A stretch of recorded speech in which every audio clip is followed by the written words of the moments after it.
Hi, I'm Andrew Childers from Untitled Plus, and in this video I'm going to show you the power of Lightroom's brand new boundary warp feature.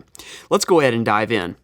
I've gone ahead and selected some images here that I want to combine into a panorama. Now, while I'm working in the Develop module, I can go up to the Photo Merge menu and choose Panorama.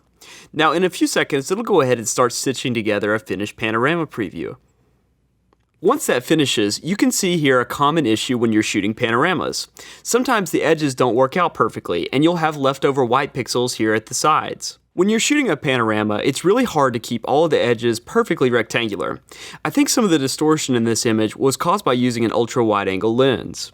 Now, before the boundary warp feature, we'd have to give up all of these pieces at the edge. If auto crop is on, which may be set to default for you, you'll see here that Lightroom goes ahead and crops off a lot of the white space here at the top. Unfortunately, that cuts off quite a few pixels that I want to use, so I'll go ahead and turn that back off. Now, with boundary warp, what Lightroom attempts to do is fill these areas by warping the edges of the image. So I'm going to go ahead and start pulling it a bit to the right.